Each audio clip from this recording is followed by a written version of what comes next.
الحمد للہ رب العالمین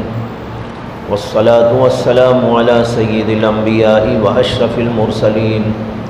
وعلی آلہ وصحبہ اجمعین ومن تبعہم بإحسان فی کل زمان ومکان الی یوم الدین. اما بعد، کل آپ کے سامنے عرض کیا گیا تھا کہ قرآن پاک جیسا جیسا نازل ہوتا تھا اللہ کے نبی علیہ السلام کے سینے میں اس کو محفوظ کیا جاتا تھا، اور پھر حضرات صحابہ بھی بے شمار ایسے تھے جنہوں نے قرآن مجید کو حفظ کیا اور حافظ قرآن ہوئے.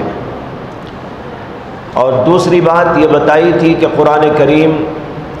لکھا بھی جاتا تھا. متعدد صحابہ کرام تھے جن سے اللہ کے نبی علیہ السلام قرآن پاک کو لکھواتے تھے. چونکہ آپ خود تو لکھنا اور پڑھنا نہیں جانتے تھے، جو معتبر حضرات تھے یعنی حضرات صحابہ، ان سے اللہ کے نبی علیہ السلام قرآن پاک کو لکھاتے تھے. لیکن جیسے عرض کیا گیا، یہ ایک جگہ اکٹھا نہیں تھا اور جمع شدہ نہیں تھا، بلکہ مختلف چیزوں میں قرآن کریم کو لکھوایا گیا تھا. بعض جگہ پر بعض صحابہ کرام کے پاس کپڑے میں لکھا ہوا تھا، بعض صحابہ کرام کے پاس درخت کے پتوں پہ لکھا ہوا تھا، بعض صحابہ کرام کے پاس ٹھیکریوں پر لکھا ہوا تھا، پتھروں پر لکھا ہوا تھا، چمڑوں پر لکھا ہوا تھا. یہ الگ الگ اور منتشر تھا. اللہ کے نبی کے دور تک اس طرح قرآن پاک کو محفوظ کر دیا گیا اور سلسلہ ایسے ہی چلتا رہا. حضرات صحابہ اس کو دیکھتے تھے، یاد کرتے تھے، اپنے سینوں میں محفوظ کرتے تھے، اور جن سے نقل کرنا ہوتا تو ان سے نقل کر کر کے اپنے پاس رکھ لیتے تھے. جب حضرت ابو بکر صدیق رضی اللہ عنہ کا دور خلافت آیا، تب تک بھی یہی صورتحال تھی، اور حضرت ابو بکر صدیق رضی اللہ عنہ کے دور خلافت میں ایک جنگ ہوئی تھی جس کا نام ہے جنگ یمامہ. جب جنگ یمامہ ہوئی تو اس کے اندر بہت سارے صحابہ شہید ہو گئے، یعنی کئی سو صحابہ اس کے اندر شہید ہو گئے، اور ان میں بیشتر صحابہ وہ تھے جو حافظ قرآن تھے. اس کے علاوہ بھی مختلف اور مواقع پر ایسے واقعات پیش آتے رہتے تھے کہ جو حضرات صحابہ تھے حفظ کر کے قرآن پاک ان کے سینے میں محفوظ کیے ہوئے تھے، وہ حضرات جنگوں میں شریک ہوتے تھے اور شہید بھی ہو جاتے تھے. اور جنگ یمامہ میں بہت بڑی تعداد حفاظ صحابہ کرام کی شہید ہو گئی. اس واقعے کے بعد حضرت سیدنا عمر بن خطاب رضی اللہ عنہ حضرت ابو بکر صدیق کے پاس آئے اور آ کر کہنے لگے کہ ابو بکر اے خلیفۃ المسلمین، ایسے ایسے واقعات پیش آ رہے ہیں، حفاظ صحابہ کرام شہید ہوتے جا رہے ہیں. اگر اسی طریقے پر یہ حضرات شہید ہوتے چلے گئے تو پھر کہیں ایسا نہ ہو کہ قرآن پاک دنیا سے مٹ جائے. اس لیے ایسا کرنا چاہیے کہ قرآن کریم کو ایک جگہ پر لکھا دینے کی کوشش کرنا چاہیے. لہذا جن جن کے پاس جو جو حصہ قرآن پاک کا اللہ کے نبی نے لکھوایا تھا ان سب کو آپ اکٹھا کریں، جمع کریں، اور کسی کو حکم دیں کہ وہ سب ایک جگہ پر جمع کر کے ایک بینڈنگ میں کر دے اور ایک کتاب کی شکل بن جائے. جب حضرت عمر نے یہ بات بطور مشورہ حضرت امیر المؤمنین ابو بکر صدیق کی خدمت میں پیش کی تو حضرت ابو بکر صدیق کو یہ بات اچھی نہیں لگی۔ روایتوں میں آتا ہے کہ انہوں نے کہا کہ جو کام اللہ کے نبی نے نہیں کیا وہ کام میں کیسا کروں؟ اگر یہ کام کرنے کا ہوتا تو رسول اکرم صلی اللہ علیہ وسلم کر کے جاتے۔ جب اللہ کے نبی نے ایسا کام نہیں کیا ہے تو میری ہمت نہیں پڑتی کہ میں ایسا کام کروں۔ یہ جواب دے دیا حضرت ابو بکر نے، لیکن اللہ نے حضرت عمر رضی اللہ عنہ کے سینے کو کھول دیا تھا اور بڑی مضبوطی کے ساتھ ان کے دل کے اندر یہ بات بار بار آ رہی تھی کہ نہیں، ایسا ہونا چاہیے، قرآن کریم کو ایک جگہ پر جمع کر دینا چاہیے، ایک کتاب کی شکل دے دینی چاہیے۔ ان کے دل میں بار بار اس کا تقاضا پیدا ہوتا اور وہ صدیق اکبر کی خدمت میں جاتے اور بار بار ان سے کہتے، توجہ دلاتے اور یہ کہتے کہ اس زمانے میں تو اس کی ضرورت نہ تھی، لیکن حالات کی وجہ سے اب ضرورت محسوس ہو رہی ہے، آپ اس کے اوپر توجہ کیجیے۔ جب بار بار یہ بحثیں چلتی رہی حضرت ابو بکر صدیق اور عمر بن خطاب کی، تو پھر آخرکار اللہ تبارک و تعالیٰ نے حضرت ابو بکر صدیق کے سینے کو بھی کھول دیا۔ ان کے ذہن کے اندر بھی یہ بات اچھی طرح آ گئی۔ اب ان کے دل نے بھی کہا کہ ہاں یہ کام کرنے کا ہے، اس زمانے میں اس کی ضرورت نہیں تھی لیکن آج کے زمانے میں اس کی ضرورت ہے، لہذا حضرت ابو بکر صدیق نے اس بات کو تسلیم کر لیا اور پھر دونوں نے مشورہ کرنے کے بعد حضرت زید بن ثابت رضی اللہ عنہ کو بلایا۔ حضرت زید بن ثابت بہت بڑے درجے کے صحابی تھے اور کاتبین وحی میں ان کا نام اول نمبر پہ آتا ہے، یعنی اللہ کے نبی نے زیادہ تر قرآن حضرت زید بن ثابت ہی سے لکھوایا تھا۔ ابو بکر صدیق سے بھی لکھوایا تھا، عمر سے بھی لکھوایا تھا، اسی طرح حضرت عثمان اور علی سے بھی لکھوایا تھا، حضرت امیر معاویہ سے بھی لکھوایا تھا، اور بھی جیسے کہ میں نے کہا 50 صحابہ تھے جن سے لکھوایا، لیکن زیادہ جن سے لکھوایا وہ یہ حضرات تھے، اور ان میں بھی سب سے زیادہ جن سے لکھوایا تھا وہ حضرت زید بن ثابت رضی اللہ عنہ تھے۔ ان دونوں نے مشورہ کرنے کے بعد ان کو بلایا اور ان کے سامنے کہا ابو بکر صدیق نے کہ بھائی دیکھو، عمر نے میرے سامنے ایک تجویز رکھی کہ قرآن کریم جو اللہ کے نبی نے اپنے زمانے میں لکھوایا تھا اور مختلف صحابہ کے پاس وہ موجود ہے، ان کو ایک جگہ پر اکٹھا کر دوں، لیکن میں نے ان کو جواب دیا کہ بھائی جو کام اللہ کے نبی نے نہیں کیا وہ میں نہیں کروں گا، لیکن ان کے سینے کو اللہ نے کھول دیا تھا، انہوں نے بار بار میرے سے مراجعات کی اور مباحثہ کیا، آخر اب میرے دل کے اندر بھی یہ بات اچھی طرح آ گئی اور مجھے بھی شرح صدر ہو گیا ہے کہ یہ کام کرنے کا ہے، لہٰذا تم ایسا کرو، اللہ کے نبی نے تم سے قرآن لکھوایا تھا، اس لیے اب تم یہ کام کرنا شروع کر دو کہ جن جن صحابہ کے پاس موجود ہے اس کو جمع کرو۔ جب حضرت ابو بکر صدیق نے ان کے سامنے کہا تو حضرت زید بن ثابت نے بھی وہی جواب دیا، انہوں نے کہا کہ آپ دونوں جو بول رہے ہیں میں اس پر کیسے عمل کروں جبکہ اللہ کے نبی نے ایسا نہیں کیا ہے، جب اللہ کے نبی نے نہیں کیا تو مجھے اس بات کی ہمت نہیں ہوتی، لیکن حضرت ابو بکر صدیق ان کو برابر سمجھاتے رہے، یہاں تک کہ پھر ان کو بھی اچھی طرح شرح صدر ہو گیا، تو اب انہوں نے اس بات کا اقرار کیا اور ذمہ داری اپنے سر لے لی، اور اللہ کے نبی علیہ السلام نے ان کے بعد جو لکھوایا تھا اس کے علاوہ جہاں جہاں صحابہ کے پاس موجود تھا اس کو اکٹھا کرنے کے لیے ایک نظام بنایا گیا۔ نظام کیا بنایا؟ ایک طرف مملکت اسلامیہ کی طرف سے اعلان کر دیا گیا مساجد کے اندر اور جو ہے تمام گورنروں کے ذریعے سے کہ جن جن کے پاس اللہ کے نبی کا لکھایا ہوا قرآن کا کوئی بھی حصہ موجود ہے وہ لا کر مسجد نبوی کے اندر جمع کرے زید بن ثابت کے پاس، اور زید بن ثابت کے ساتھ حضرت عمر کو بھی لگا دیا گیا تھا، ایک دو اور صحابہ تھے ان کو بھی لگا دیا گیا تھا، تاکہ سب مل کر اس کام کو انجام دے سکے، اور ان کے جو مین آدمی تھے، صدر تھے، ذمہ دار تھے وہ حضرت زید بن ثابت رضی اللہ عنہ تھے۔ یہ اعلانات ہو جانے کے بعد حضرات صحابہ میں سے جن جن کے پاس قرآن موجود تھا وہ لا کر لکھاتے رہے۔ ایک طرف حضرات صحابہ میں بے شمار ایسے لوگ تھے جو حافظ قرآن تھے، جیسے کہ کل میں نے تفصیل سے عرض کر دیا، صحابہ میں حافظ قرآن بھی تھے، انہوں نے اپنے حفظ سے بھی اس کو پرکھا اور جانچا، اور جو لکھا ہوا لاتے تھے حضرات صحابہ اس کو لینے کے لیے نظام بنایا گیا کہ جو بھی لا کر پیش کرے اس کے اوپر 2 گواہ ہونا چاہیے، 2 گواہ یہ گواہی دے صحابہ میں سے، ہاں ہم جانتے ہیں اللہ کے نبی نے یہ لکھوایا تھا، ان کے پاس یہ لکھوایا ہوا جو موجود ہے ہم گواہی دیتے ہیں کہ اس کو اللہ کے نبی نے لکھوایا۔ 2 گواہ اس کے اوپر ضروری قرار دیے گئے۔ اب حضرات صحابہ لاتے تھے،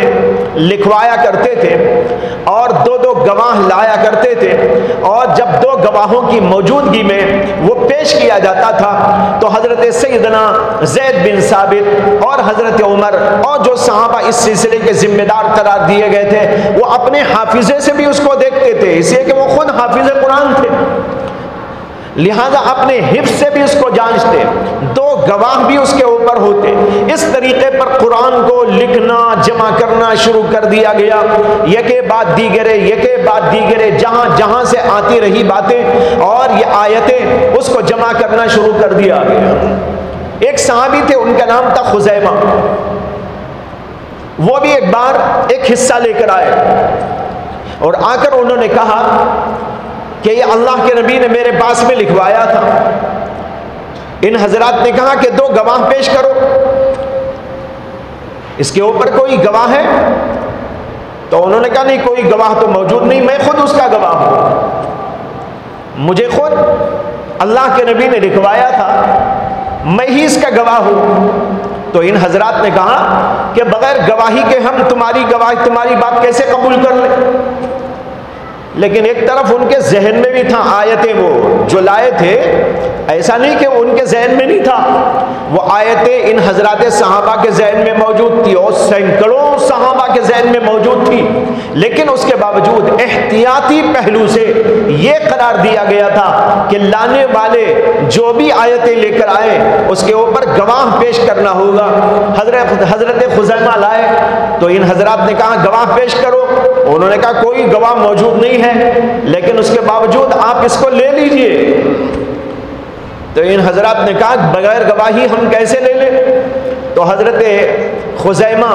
رضی اللہ عنہ نے اپنا واقعہ بیان کیا، انہوں نے کہا اللہ کے نبی نے میری ایک گواہی کو 2 گواہوں کے برابر قرار دیا ہے،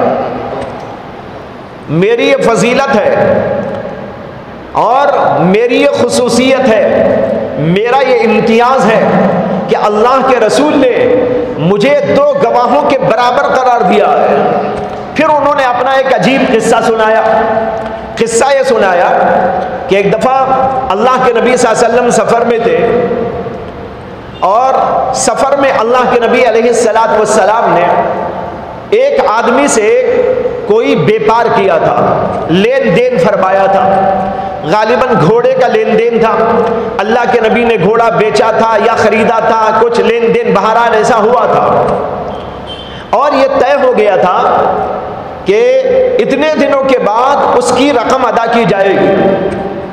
یہ طے ہو گیا۔ لیکن وہ جو آدمی جس سے معاملہ ہوا تھا وہ کوئی غیر مسلم آدمی تھا، اس نے بیچ میں اللہ کے نبی صلی اللہ علیہ وسلم کو آ کے گھیرا اور کہنے لگا کہ ہماری رقم ادا کرو۔ اللہ کے نبی علیہ السلام نے فرمایا کہ بھائی وہ رقم کی مدت تو ابھی نہیں آئی، اس کے لیے تو ابھی مدت موجود ہے، ابھی باقی ہے، جب وہ مدت پوری ہوگی تب ادا کی جائے گی۔ تو اللہ کے نبی اسے بتا رہے تھے، سمجھا رہے تھے، اور وہ آدمی اڑا ہوا تھا۔ اتنے میں پیچھے سے حضرت خزیمہ آ گئے، وہ بھی کہیں جا رہے تھے راستے میں، اور درمیان میں یہ معاملہ دیکھا کہ اللہ کے نبی علیہ السلام کا ایک آدمی سے کوئی جھگڑا ہو رہا ہے۔ وہ کھڑے ہو گئے، کہنے لگے کہ یا رسول اللہ کیا معاملہ ہے، یہ آدمی کیوں آپ کو جو ہے اس طرح کی باتیں کر رہا ہے؟ اللہ کے نبی علیہ السلام نے فرمایا کہ بھائی دیکھو میرا ان کا لین دین کا معاملہ ہوا تھا اور اتنی مدت کے بعد اس رقم کے ادا کرنے کی بات ہوئی تھی، لیکن وہ ابھی مدت نہیں آئی، اس سے پہلے ہی آدمی میرے پاس آ کے مطالبہ کر رہا ہے، بس یہ ہے ہمارا اور اس کا جھگڑا۔ تو حضرت خزیمہ رضی اللہ تعالی عنہ کہنے لگے کہ میں گواہی دیتا ہوں۔ وہ آدمی کہہ رہا تھا نہیں نہیں ایسا نہیں ہوا، وہ اللہ کے نبی کو جھوٹا بتا رہا تھا، نعوذ باللہ۔ وہ کہہ رہا تھا نہیں نہیں ایسا معاملہ نہیں ہوا تھا، یہ ابھی دینے کا معاملہ تھا۔ حضرت خزیمہ آگے بڑھے اور انہوں نے قسم کھا کر کہا میں گواہی دیتا ہوں اللہ کے رسول سچے ہیں اور وہ جو فرما رہے ہیں بالکل وہی برحق ہے اور تو جھوٹا ہے۔ اللہ کے نبی کے سامنے یہ بات انہوں نے فرمائی اور وہ آدمی بھی اس وقت میں ڈھیلا پڑ گیا۔ بہرحال اس طرح کا معاملہ ہوا۔ اس پر اللہ کے نبی علیہ السلام نے حضرت خزیمہ سے کہا ارے خزیمہ جب ہمارا اور ان کا معاملہ ہوا تم تو وہاں موجود نہیں تھے۔ یہ اب دیکھو نکتہ سمجھنے کا۔ اللہ کے نبی نے ان سے کہا ارے خزیمہ جب میرا اور اس آدمی کا معاملہ ہوا تھا وہاں تم تو موجود نہیں تھے، جب تم موجود نہیں تھے تو تم نے قسم کھا کر گواہی کیسے دے دی؟ آدمی معاملے میں رہے وہ تو گواہی دے سکتا ہے، جب گواہی کے وقت معاملے کے وقت جو آدمی موجود ہی نہیں ہے اسے گواہی دینے کا تو حق نہیں۔ تم تو اس وقت میں موجود نہیں تھے جب میرا اور اس کا معاملہ ہوا تھا اور تم اب یہاں پر کھڑے ہو کے گواہی دے رہے ہو اور یہ کہتے ہو میں قسم کھا کر کہتا ہوں معاملہ ایسا ہی ہوا تھا جیسے محمد صلی اللہ علیہ وسلم فرما رہے ہیں، تو تم جب موجود ہی نہیں تھے تو تمہیں کیا خبر ہے؟ اس کا جواب انہوں نے بڑا جواب لاجواب دیا، جواب لاجواب دیا۔ انہوں نے کہا یا رسول اللہ جب آپ نے ہم سے کہا اللہ موجود ہے ہم نے بغیر دیکھے اللہ کو مان لیا،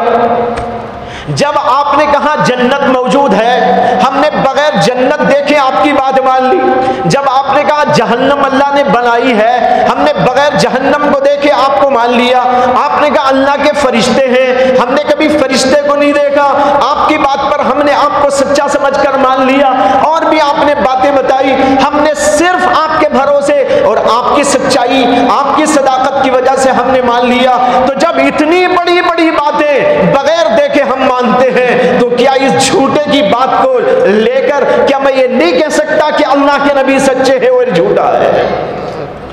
کتنا جواب لاجواب دیا۔ ایمان کا تقاضا تھا، ایمان اندر سے ابھر آیا تھا، بہت جوش میں آ گئے اور ایک لمبی یہ تقریر انہوں نے کر دی۔ اس پر اللہ کے نبی صلی اللہ علیہ وسلم نے فرمایا خزیمہ میں تمہاری ایک گواہی کو دو گواہیوں کے برابر قرار دیتا ہوں۔ انہوں نے کہا یہ واقعہ ہے میرا۔ تب ان صحابہ کرام نے ان کی لائی ہوئی آیتوں کو درج کر لیا، اگرچہ کوئی گواہ ہوا موجود نہیں تھا، لیکن اس کا مطلب یہ نہیں کہ وہ آیتیں صرف انہوں نے ہی بیان کی ہیں، اور بھی صحابہ ذہنوں میں تھی، حافظے میں تھی، بے شمار صحابہ کے حافظے میں تھی، حافظے سے ٹالی کر لیا گیا اور اس کو لے لیا گیا، اگرچہ وہاں کوئی گواہ موجود نہیں تھا، صرف حضرت خزیمہ موجود تھے۔ بہرحال اس طریقے پر قرآن صحابہ لاتے رہتے تھے، دو گواہوں کی موجودگی میں ان کو قبول کیا جاتا تھا اور حافظوں سے اس کو پرکھا جاتا اور ٹیلی کیا جاتا تھا اور پھر اس کو قبول کر کے لکھ لیا جاتا تھا۔ لیکن اس زمانے میں جیسا لکھا گیا اس کے اندر آیات کی ترتیب تو موجود تھی لیکن صورتوں کی ترتیب ابھی بیان نہیں ہوئی تھی، یعنی صحابہ نے صورتوں کی ترتیب قائم نہیں کی، آیتوں کی ترتیب تو اللہ کے نبی ہی نے قائم کر دی تھی۔ اللہ کے نبی نے خود بتا دیا تھا یہ آیت فلاں جگہ لکھنا ہے، یہ آیت فلاں کے آگے لکھنا ہے، یہ آیت فلاں کے پیچھے لکھنا ہے، یہ آیت فلاں صورت میں لکھنا ہے، اتنا تو ہو گیا تھا۔ لیکن ابھی صورتوں کی ترتیب اللہ کے نبی نے چونکہ قائم نہیں کی تھی، اسی حضرات صحابہ نے جمع تو کر لیا ان سب کو، صورتیں صورتیں صورتیں بنا دی، لیکن یہ نہیں کہ پہلی کون سی صورت، دوسری کون سی صورت، تیسری کون سی صورت، یہ قصہ ابھی نہیں ہوا تھا۔ اتنا قرآن کریم کا حصہ جو کچھ مل گیا، بلکہ سب کچھ مل گیا، حافظوں میں پہلے سے موجود تھا، صحابہ کرام کے بعد لکھا ہوا موجود تھا، گواہیاں اس کی موجود تھی، ان سب کو لے کر اس طریقے پر اکٹھا کر دیا گیا۔ اس کے بعد اس کو جو ہے الگ الگ حصوں میں رکھ دیا گیا صورتوں کے لحاظ سے، اور یہ صورتوں سے جمع کر کے بغیر ترتیب، یعنی آپ ایسا سمجھیے کہ کئی کاپیاں بنا دی گئی، کئی کاپیاں بنا دی گئی، سورہ فاتحہ کی ایک کاپی، سورہ بقرہ کی ایک کاپی، سورہ آل عمران کی ایک کاپی، اور سورہ نساء کی ایک کاپی، سورہ مائدہ کی ایک کاپی، اور سورہ جو ہے اعراف کی ایک کاپی، انعام کی، اس طریقے پر الگ الگ صورتوں کو مرتب کر کے رکھ دیا گیا، اکٹھا تو کر دیا لیکن صورتوں کی ترتیب قائم نہیں فرمائی۔ اور پھر اس کے بعد ایک اور دور آیا حضرت عثمان غنی رضی اللہ عنہ کا۔ اللہ کے نبی صلی اللہ علیہ وسلم کے زمانے میں تو الگ الگ تھا، حضرت ابو بکر کے زمانے میں اس کو اکٹھا کیا گیا، حضرت عمر کے دور تک بھی ایسے ہی چلتا رہا، حضرات صحابہ اس کو نقل کر لیتے اور پڑھتے رہتے، پڑھاتے رہتے، سلسلہ جاری تھا، یہاں تک کہ حضرت عمر کا زمانہ گزر گیا۔ حضرت عمر کے زمانے کے بعد حضرت عثمان کا زمانہ آیا۔ ابو بکر صدیق کے زمانے میں جو بھی لکھا گیا وہ لکھنے کے بعد اس کے کچھ نسخے بنا دیے گئے تھے، اور اس کو جو ہے حضرت ابو بکر نے اپنے پاس میں رکھا ہوا تھا، لوگ وہاں سے نقل کر کے لے جاتے تھے۔ اور پھر اس کے بعد جب حضرت عمر کا زمانہ آیا تو حضرت عمر کے زمانے میں ان کے پاس میں وہ رہا، اور حضرت عمر نے یہ وصیت کی تھی کہ میرے بعد یہ حفصہ کے پاس میں رہے گا، یعنی حضور اقدس صلی اللہ علیہ وسلم کی زوجہ حضرت حفصہ جو حضرت عمر کی بیٹی ہے، حضرت عمر کی بیٹی اور حضور کی زوجہ، حضرت عمر نے وصیت کی تھی کہ وہ ابو بکر نے جو نسخہ تیار کروایا تھا وہ میری بیٹی کے پاس میں رکھا جائے، چنانچہ ان کے پاس میں رہا۔ جب حضرت عثمان غنی کا دور آیا تو حضرت عثمان غنی کے دور میں دو جنگیں بڑی بڑی ہوئی غیروں کے ساتھ، ایک جنگ آرمینیا کی جنگ تھی اور ایک آذربائیجان کی جنگ تھی۔ آذربائیجان کا لفظ تو ابھی آپ نے سنا ہوگا، بہت کچھ ہلڑ مچی تھی ابھی قریب زمانے میں آذربائیجان میں، وہی وہ آذربائیجان، آرمینیا اور آذربائیجان، ان دو ملکوں میں جنگ ہوئی تھی حضرات صحابہ کی، مسلمانوں کی غیروں کے ساتھ۔ اس جنگ کے اندر حضرت حذیفہ ابن یمان رضی اللہ عنہ بھی شریک تھے۔ حضرت حذیفہ رضی اللہ عنہ جب وہاں جنگ سے فارغ ہو کے آئے تو حضرت عثمان غنی رضی اللہ عنہ سے وہ ملے، اور ملنے کے بعد میں کہا ایک خاص مسئلے پر میں آپ سے گفتگو کرنا چاہتا ہوں۔ انہوں نے وقت دے دیا، دونوں کی بیٹھک ہوئی، اس کے اندر بات چیت ہوئی۔ بات چیت میں حضرت حذیفہ ابن یمان نے حضرت عثمان غنی کے سامنے یہ بات رکھی کہ میں ابھی جنگ میں شریک ہو کے آیا، اور وہاں پر جو لوگ آئے تھے ان کے اندر میں نے بڑے اختلافات دیکھے، یعنی مسلمانوں کے درمیان میں نے بڑے اختلافات دیکھے ہیں۔ اختلاف اس حیثیت کا کہ قرآن کریم کے بارے میں آپ کو معلوم ہونا چاہیے، قرآن کریم پڑھنے کے لب و لہجے کئی ہیں، 7 لہجوں میں اللہ نے قرآن کریم کو نازل فرمایا، مختلف انداز سے اس کو پڑھا جاتا ہے۔ اپنے بڑے بڑے قاریوں کا، جیسے قاری عبد الباسط، عبد الصمد اور مختلف ایسے بڑے بڑے قاریوں کا جو ہے ان کی تلاوت سنی ہوگی تو آپ نے یہ بھی محسوس کیا ہوگا کہ وہ مختلف انداز سے پڑھتے ہیں، ایک ہی لفظ کو کئی انداز سے پڑھا جاتا ہے۔ یہ اللہ کے نبی صلی اللہ علیہ وسلم کے دور سے چلا آ رہا ہے، یہ لب و لہجے ہیں، قرآن پڑھنے کے لب و لہجے اللہ نے کئی اتارے، وہ سلسلہ چل رہا تھا۔ لیکن اسلام میں دور دور کے لوگ جو داخل ہو رہے تھے، عرب کے علاوہ اور ملکوں کے لوگ، عجمی لوگ جن کو عربی زبان سے زیادہ واقف نہیں، وہ لوگ اپنے اپنے لوگوں سے قرآن کریم کو ایک انداز سے پڑھنا سیکھ لیتے تھے۔ جیسے اب یہاں کے لوگ پڑھیں گے تو ایک ہی انداز سے پڑھتے ہیں، 2 4 انداز سے تو آپ لوگ نہیں پڑھتے نا، ایک ہی انداز سے پڑھتے ہیں۔ اب جیسے یہاں کے لوگ ایک انداز سے پڑھتے ہیں، کسی اور علاقے والے ایک دوسری قرأت پر پڑھتے تھے، تیسرے علاقے والے ایک اور قرأت پر پڑھتے تھے۔ جب وہاں جنگ کے اندر مختلف لوگ آئے اور مختلف علاقوں کے لوگ آئے تو وہاں پر حضرت حذیفہ ابن یمان نے ان کے اندر دیکھا کہ آپس میں لڑ رہے ہیں۔ ایک کہتا ہے کہ قرآن ایسا پڑھنا چاہیے، دوسرا کہتا ہے نہیں، میرے استاد نے ایسا پڑھایا تھا، تم غلط پڑھ رہے ہو، میں صحیح پڑھ رہا ہوں۔ وہ کہتا نہیں میرے استاد نے یوں مجھے سکھایا تھا، تم غلط پڑھ رہے ہو، میں صحیح پڑھ رہا ہوں۔ تیسرا کہتا نہیں تم دونوں غلط ہو، میں صحیح پڑھ رہا ہوں۔ تو اس طریقے پر بڑے اختلافات پیدا ہوئے۔ اس کو دیکھا حضرت حذیفہ ابن یمان نے وہاں آرمینیا اور آذربائیجان کی جنگ کے درمیان میں، اور ان کو بہت زیادہ اس کا احساس ہوا۔ وہ حضرت عثمان غنی کی خدمت میں آ کر یہ سب کچھ پیش کر کے کہنے لگے مجھے ایسا خیال ہے کہ اگر یہ سلسلہ یوں ہی چھوڑ دیا گیا، مختلف لوگ، عجمی لوگ جن کو عربی زبان نہیں آتی، دور دور ملکوں کے لوگ جو دین سے بہت قریب نہیں بہت دور ہوا کرتے ہیں، اس طرح کے بکھیڑوں میں پڑ جائیں گے، اختلافات میں پڑ جائیں گے، اور خود قرآن کی ایک دوسرے تقلید کرنا شروع کر ڈالیں گے۔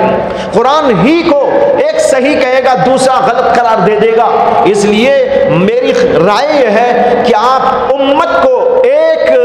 جو ہے خط کے اوپر جمع کر دیجئے، ایک انداز سے لکھا جائے۔ وہاں ہوتا یہ تھا کہ لکھنے والے اپنی اپنی قرت میں لکھ لیتے تھے۔ کوئی لکھ لیتا مالکی یوم الدین، کوئی لکھ لیتا ملیکی یوم الدین، دونوں صحیح ہیں۔ اب میں پڑھتا ہوں ملیکی تو میں لکھ لیتا تھا ملیکی، کوئی پڑھتا تھا مالکی وہ لکھ لیتا تھا مالکی۔ اپنے اپنے انداز سے جو پڑھتے تھے وہی لب و لہجے لکھ لیا کرتے تھے، اس کو پڑھتے پڑھاتے۔ اب یہ اختلافات پیدا ہو گئے تو حضرت حذیفہ ابن یمان نے کہا حضرت میری رائے یہ ہے کہ آپ امت کو ایک خط پر جمع کر دیجئے، یعنی الگ الگ لکھنے کا رواج نہ رہے، لکھنے کا ایک ہی طریقہ مقرر ہو جائے، دوسرا کوئی طریقہ لکھنے کے لیے استعمال نہ کیا جائے۔ قرآن جہاں کہیں بھی لکھا جائے ایک ہی ایک خط میں لکھنا چاہیے۔ حضرت عثمان غنی رضی اللہ عنہ کو بات سمجھ میں آ گئی، انہوں نے خود حالات کا جائزہ لیا،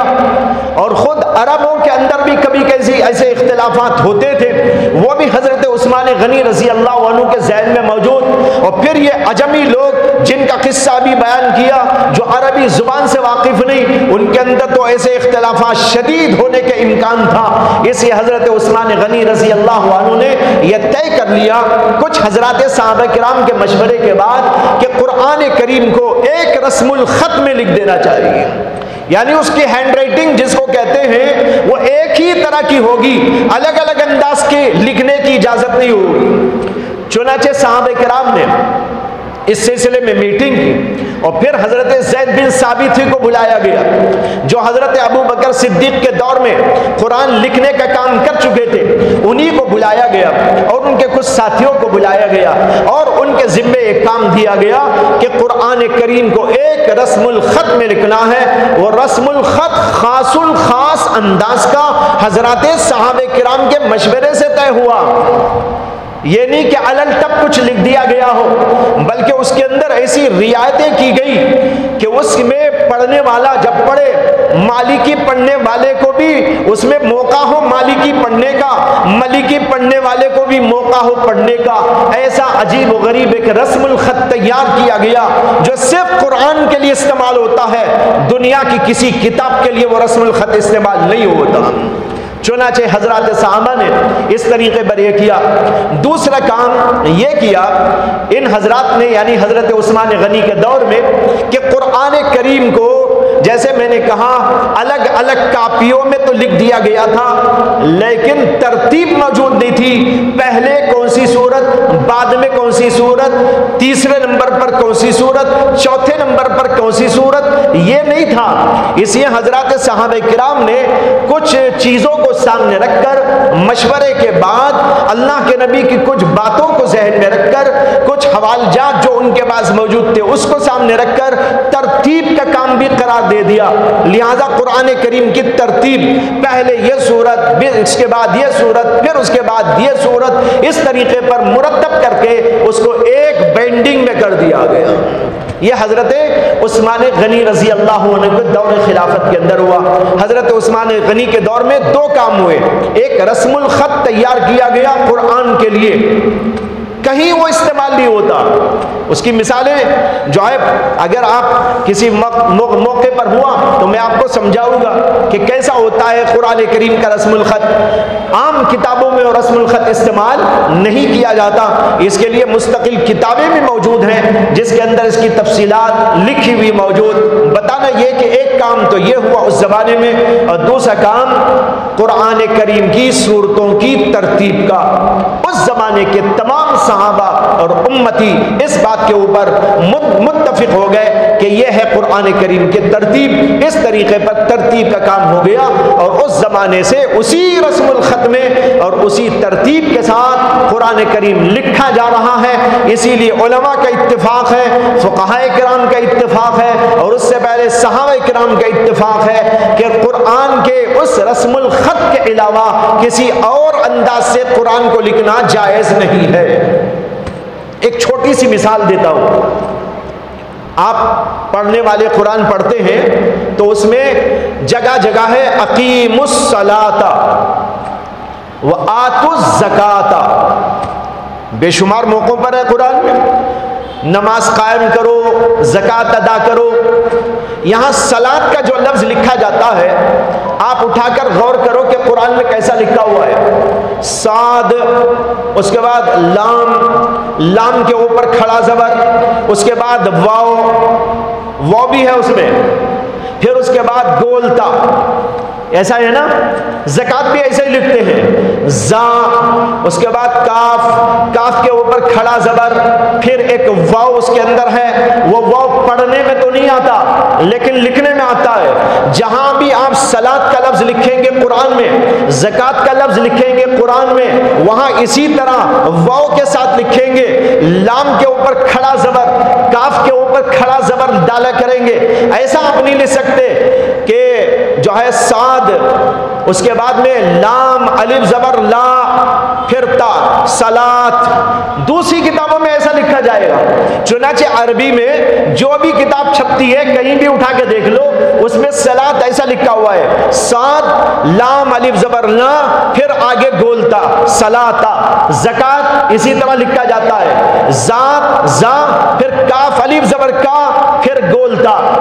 یہ عام کتابوں میں، لیکن قرآن میں اس طرح لکھنا جائز نہیں۔ قرآن میں جب لکھیں گے تو واو کے ساتھ میں لکھیں گے، اگرچہ وہ پڑھنے میں نہیں آئے گا وہ واو، لیکن لکھا اسی طرح جائے گا۔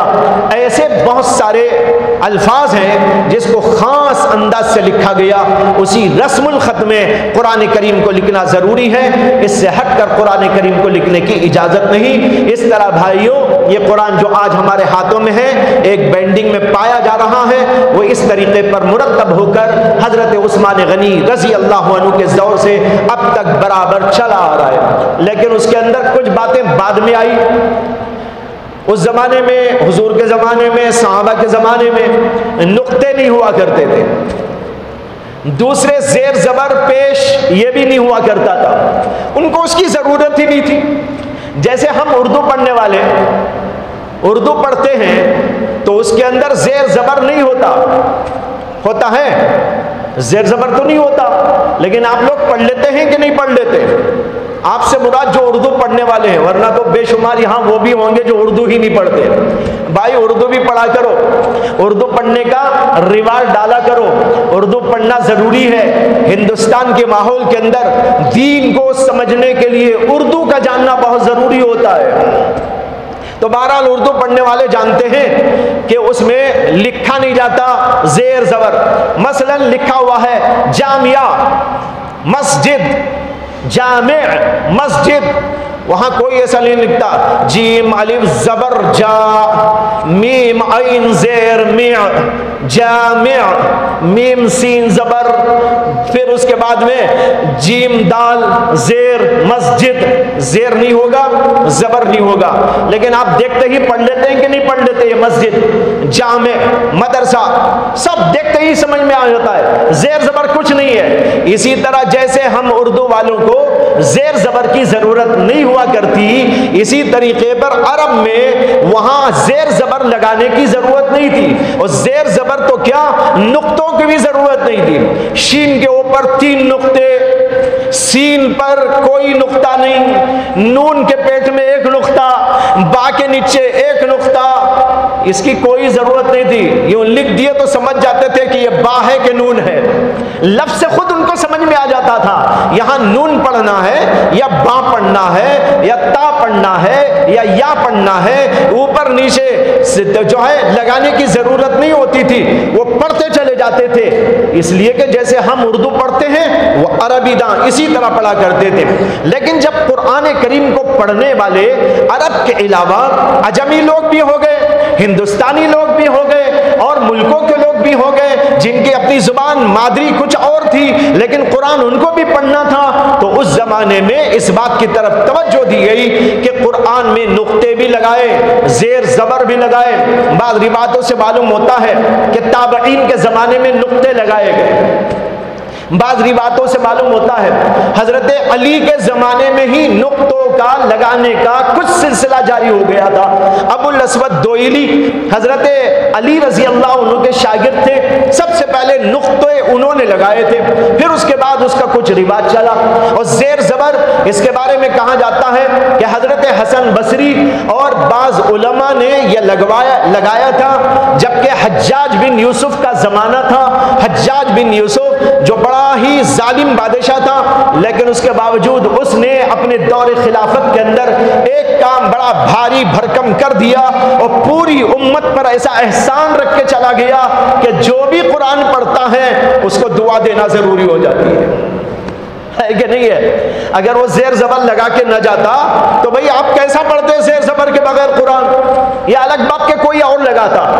وہ الگ بات ہے، لیکن اس نے لگا دیا تو اپنے سر پر وہ صحرا باندھ کے چلا گیا۔ تو اگرچہ بہت کچھ الٹا سیدھا اس نے کیا، صحابہ کرام کو سزائیں دی، حضرات صحابہ کرام میں سے بعض کو قتل تک کیا۔ حضرت عبداللہ بن زبیر رضی اللہ عنہ جیسے عظیم صحابی کو اس نے مکہ المکرمہ کی پاک سرزمین کے اوپر قتل کیا اور ان کا سر کاٹ کر کعبۃ اللہ پہ ٹنگا دیا تھا۔ بڑا بدبخت قسم کا تھا، بڑا خونخوار ذہن رکھنے والا تھا، لیکن اس کے باوجود اللہ نے اس سے ایک کام لے لیا کہ اس نے